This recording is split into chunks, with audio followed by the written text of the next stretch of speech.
السلام عليكم ورحمة الله وبركاته. كصلي النبي محمد صلى الله عليه وسلم إن كومنتيجنا كديجا صلي النبي ما أنتوا جمعوا كخيبات أجرك مركا أنت سكسو بدبو جبران أبايو مقعد وحال لها جوجو وصور كذا مش أنا وجدا فيديو كان أشير قرية أيضا أيو قصية إن جبران وحال هذا الرياء أو كل رياضي علماء اللي يجارسيو هاي سوف سيران anigana maxaa lahaayay horay riyooyin badan ayaa usoo fasiray oo page-kayga ay ku jiraan marka intaas laga soo gudbo riyadeeda ayaan fasirayaa hadda gabadhan waxay dhahday waxaan ku riyooday markasta ee dhahday waxaan ku riyooday anigoo xaar nadiifinayo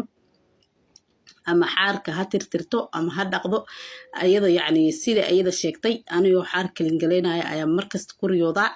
marka riyada oo xaarka la nadiifinayo waxaa waaye yacni tandiif addunuub walmacaasi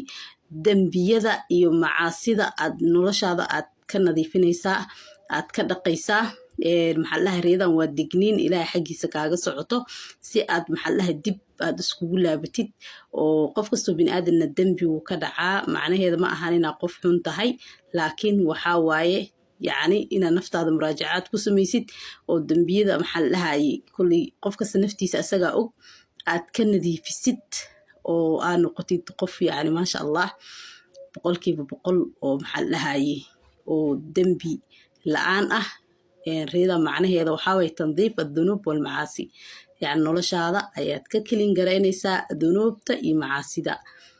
xaarka macno badan ayuu leeyahay laakiin tandiifka xaarka oo la nadiifinayo macnihiisa hadda waa intaas insha allah waxaan rajaynayaa inaa fahantay kulley culimmadana way kusoo fasiri doonaan